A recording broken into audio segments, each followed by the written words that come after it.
من الغباء مطالبة المواطنين بالتصويت في الانتخابات والشباب بالانخراط في الأحزاب وسط هذه البيئة السياسية القذرة. من الغباء أن تتحدث عن تخليق الحياة السياسية وأنت تحصن الفاسدين من القضاء والمتابعة. من الغباء أن تسمح بالتعدد المناصب وتضارب المصالح والإثراء الغير المشروع وفضائح الوزراء داخل الحكومة، من تهرب ضريبي إلى التلاعب بنتائج المباريات وتمرير الصفقات للفراقشية، وتتحدث لنا عن دولة الحق والقانون والمؤسسات.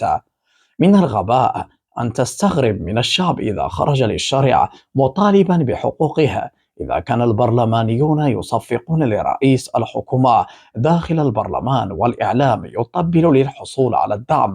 أنا كمواطن مغربي أطالب بفتح تحقيق مع الوزراء الذين شملتهم تسريبات جبروت وتطبيق مبدأ ربط المسؤولية بالمحاسبة وتخليق العمل السياسي.